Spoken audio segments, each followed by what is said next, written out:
Okay, so last time we talked about variables and types, but how many types are there exactly? All right, let's talk about one of the most confusing things for beginners, but it really shouldn't be. Data types in Java. You've already heard that Java is a typed language, which means before you use a variable, you have to tell Java what kind of data it'll hold. Now, in Java, data types are divided into two big groups, primitive and non-primitive. Let's start with the primitives.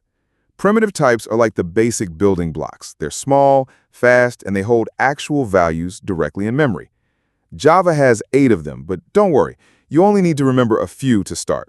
Here's the main 4. Int for whole numbers, like your age. Int age equals 25. Double for decimal numbers, like a price.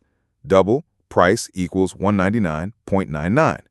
Boolean for true or false stuff, like Boolean equals is logged in equals true. And char for single characters, like char grade equals A. There's also byte, short, long, and float. They're also numbers, just with different memory sizes or precision.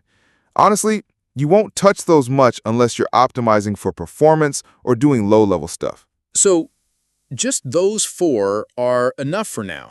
Yep, int, double, boolean, and char will get you through most beginner Java work. Now, the second group, non-primitive types. This is where things get powerful. Non-primitives are also called reference types because they don't store the value directly. They store a reference to where the data lives in memory. The most common one? String. It's used for storing text, like string name equals Alex. Unlike char, which is just one letter, a string can hold entire sentences.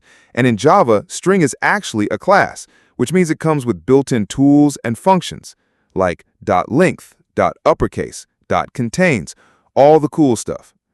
But strings are just the beginning.